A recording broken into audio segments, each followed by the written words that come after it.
नमस्कार, सत्यहिंदी.com में आपका स्वागत है।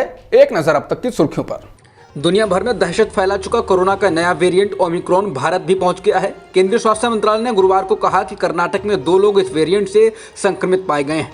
इन लोगों की उम्र 66 व 46 साल है।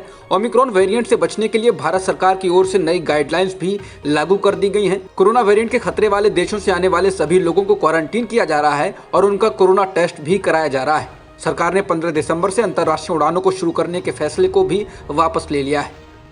कांग्रेस लगातार चुनावी रणनीतिकार प्रशांत किशोर पर आरोप लगा रही है कि वो ही कांग्रेस के नेताओं को तोड़ने की कोशिश कर रहे हैं और ममता बनर्जी को राष्ट्रीय नेता घोषित करने की कोशिशों में लगे हैं।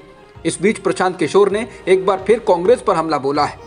प्रशांत किशोर ने ट्वीट कर कहा कि एक मजबूत विपक्ष के लिए कांग्रेस जिस आइडिया और स्पेस का प्रतिनिधित्व करती है वो महत्वपूर्ण है, लेकिन यहाँ कांग्रेस नेतृत्व को व्यक्तिगत तौर पर किसी का दैवीय अधिकार नहीं है, वो भी तब जब पार्टी पिछले 10 सालों में 90% चुनाव में हारी है। प्रशांत किशोर ने कहा कि विपक्ष के नेतृत्व का फैसला लोकतांत्रिक तरीके से होने दें। टीएमसी प्रमुख ममता बनर्जी के यूपीए क्या है, अब यूपीए नहीं है वाले बयान पर कांग्रेस के नेताओं ने तीखी प्रतिक्रिया दी है। यहाँ तक कि कांग्रेस में बागी नेताओं के गुट G23 में शामिल कपिल सिब्बल ने भी ममता के इस बयान की मुखालफत की है। सिब्बल ने कहा कि कांग्रेस के बिना यूपीए वैसा ही है जैसे शरीर के बिना आत्मा, और ये वक्त विपक्षी एकता को दिखाने का है। लोकसभा में कांग्रेस संसदीय दल के नेता और पश्चिम बंगाल से ही आने वाले अधीर रंजन चौधरी ने ANI से बातचीत में कहा, ममता को लगता है कि सारा हिंदुस्तान ने ममता करना शुरू कर दिया है। ममता के साथ मोदी जी खड़े हुए हैं, इसलिए वो कई तरह के बहाने बनाकर कांग्रेस को कमजोर करने की कोशिश में जुटी हुई हैं। अधीर ने कहा कि ममता मोदी और बीजेपी की बोली बोल रही हैं।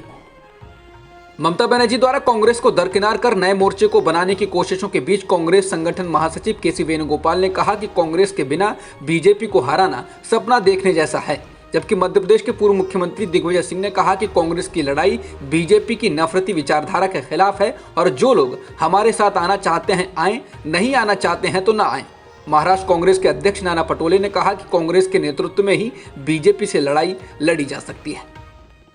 पश्चिम बंगाल की मुख्यमंत्री ममता बनर्जी लगातार अलग अलग राज्यों के दौरे कर रही हैं और बुधवार को एनसीपी नेता शरद पवार से भी मिली और कहा कि देश को एक नए और मजबूत विपक्षी मोर्चे की जरूरत है। इससे पहले उन्होंने शिवसेना नेता आदित्य ठाकरे और संजय राउत से भी मुलाकात की थी।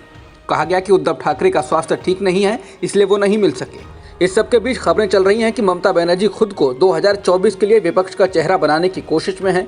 हालांकि इसको लेकर शिवसेना के ही सांसद अरविंद सावंत ने कहा कि विपक्ष को एकजुट होने के लिए चेहरे की जरूरत नहीं है, विचारों की जरूरत है।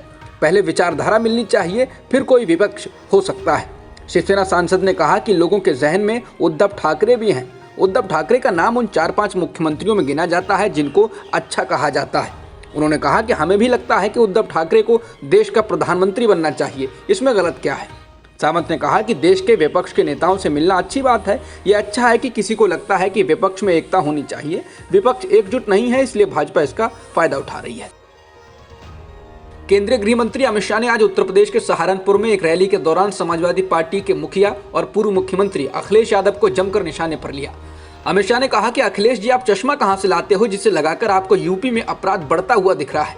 आप घर जाकर आंकड़े खंगाल लीजिए, पता चल जाएगा कि आज यूपी में अपराध खत्म हुआ है, दंगे नहीं होते और कानून का राज है। ज्यों-ज्यों उत्तर प्रदेश का विधानसभा चुनाव नजदीक आ रहा है, बीजेपी इसमें धर्म का तड़का लगाकर इसका ध्रुवीकरण करने की पूरी कोशिश में जुट गई है। अब यूपी के डिप्टी सीएम केशव प्रसाद मौर्य ने काशी मथुरा का राग अलापा है और उस पर कायम भी हैं। केशव प्रसाद मौर्य ने कहा कि अयोध्या में भव्य राम मंदिर का निर्माण हो रहा है, वाराणसी में काशी विश्वनाथ कॉरिडोर परियोजना पर काम चल रहा है और अब हम मथुरा में कृष्ण जन्मभूमि पर एक मंदिर के निर्माण की प्रतीक्षा कर रहे हैं। बीजेपी के लिए ये चुनावी मुद्दे नहीं है, बल्कि आस्था का मुद्दा है। बता दें, इससे पहले उन्होंने कल एक ट्वीट कर कहा था कि अयोध्या काशी भव्य मंदिर निर्माण जारी है, मथुरा की तैयारी है। पूर्व मुख्यमंत्री और बहुजन समाज पार्टी की नेता मायावती ने केशव प्रसाद मौर्य के बयान पर बीजेपी पर जोरदार हमला किया। उन्होंने ट्वीट किया, यूपी के डिप्टी सीएम केशव प्रसाद मौर्य द्वारा विधानसभा चुनाव के नजदीक दिया गया बयान कि अयोध्या काशी में मंदिर निर्माण जारी है, अब मथुरा की तैयारी है, ये बीजेपी की हार की आम धारणा को पुख्ता करता है। इनके इस आखिरी हथकंडे से अर्थात हिंदू मुस्लिम राजनीति से भी जनता सावधान रहे। पूर्व मुख्यमंत्री और समाजवादी पार्टी प्रमुख अखिलेश यादव ने केशव प्रसाद मौर्य के बयान पर आपत्ति जताई। उन्होंने कहा कि बीजेपी का एजेंडा गरीबों को लूटने और अमीरों की जेब भरने का है। वे हमेशा अमीरों के लाभ के लिए काम करते रहे, लेकिन आने वाले चुनाव में रथ यात्रा या नया मंत्र कोई काम नहीं आएगा। उन्होंने कहा कि जिस प्रकार से बीजेपी के बड़े नेताओं के बयान आ रहे हैं उससे साफ है कि उन्होंने अपनी हार स्वीकार कर ली है। अखिलेश ने कहा कि उनके बयानों से लगता है कि वो जनता की सेवा नहीं कर पाए और इसलिए ऐसे बयान दे रहे हैं। दिल्ली एनसीआर में फैले प्रदूषण को लेकर सुप्रीम कोर्ट की फटकार के बाद दिल्ली सरकार ने स्कूलों को अगले आदेश तक बंद रखने का ऐलान किया है। बता दें कि सुप्रीम कोर्ट ने गुरुवार को दिल्ली सरकार से स्कूल खोलने के फैसले को लेकर सवाल पूछा। शीर्ष अदालत ने केजरीवाल सरकार से कहा कि 3-4 साल के बच्चे स्कूल जा रहे हैं लेकिन नौजवान घर से काम कर रहे हैं। हम इस मामले में किसी को नियुक्त करेंगे। दिल्ली और एनसीआर के शहरों में प्रदूषण की मोटी परत दिखाई दे रही है और यहाँ की हवा लगातार खराब बनी हुई है। बता दें कि बीते सोमवार को ही दिल्ली में स्कूल खोले गए थे लेकिन अदालत की टिप्पणी के बाद इन्हें फिर से बंद करना पड़ा है। दिल्ली में फैले प्रदूषण को लेकर सुप्रीम कोर्ट ने गुरुवार को फिर से सख्त टिप्पणी की। अदालत ने सरकार के दावों पर नाखुशी जताते हुए कहा कि ऐसा लगता है कि कुछ नहीं हो रहा है और प्रदूषण लगातार बढ़ता जा रहा है। अदालत ने कहा कि सिर्फ वक्त बर्बाद किया जा रहा है। सीजेआई एनवी रमना ने कहा कि यह लगातार चौथा हफ्ता है जब हम दिल्ली और इसके आसपास के शहरों में फैले प्रदूषण को लेकर सुनवाई कर रहे हैं। अदालत ने कड़ी कार्रवाई की चेतावनी देते हुए केंद्र और दिल्ली सरकार को औद्योगिक और वाहनों से होने वाले प्रदूषण को लेकर कार्रवाई करने के लिए 24 घंटे का वक्त दिया। अदालत ने कहा कि अगर आप कार्रवाई नहीं करते हैं तो हम करेंगे। सीजेआई एनवी रमना ने केंद्र सरकार की ओर से पेश हुए सॉलिसिटर जनरल तुषार मेहता से पूछा, इस मामले में जब सुनवाई शुरू हुई थी तो एयर क्वालिटी इंडेक्स एक निश्चित लेवल पर था। आप दावा कर रहे हैं कि आपने काफ़ी कदम उठाए हैं, फिर ऐसे में प्रदूषण क्यों बढ़ रहा है, ये सवाल कोई भी आम इंसान पूछेगा। जबकि जस्टिस चंद्रचूड़ ने कहा कि लोग सड़कों पर पर्यावरण बचाओ के बैनर लेकर बैठे हुए हैं और इसीलिए हम कहते हैं कि कुछ नहीं हो रहा है। राज्यसभा से 12 सांसदों के निलंबन के खिलाफ विपक्षी दलों के सांसदों ने गुरुवार को भी हल्ला बोल जारी रखा। सांसदों ने संसद परिसर में महात्मा गांधी की प्रतिमा के सामने प्रदर्शन किया और नारेबाजी की।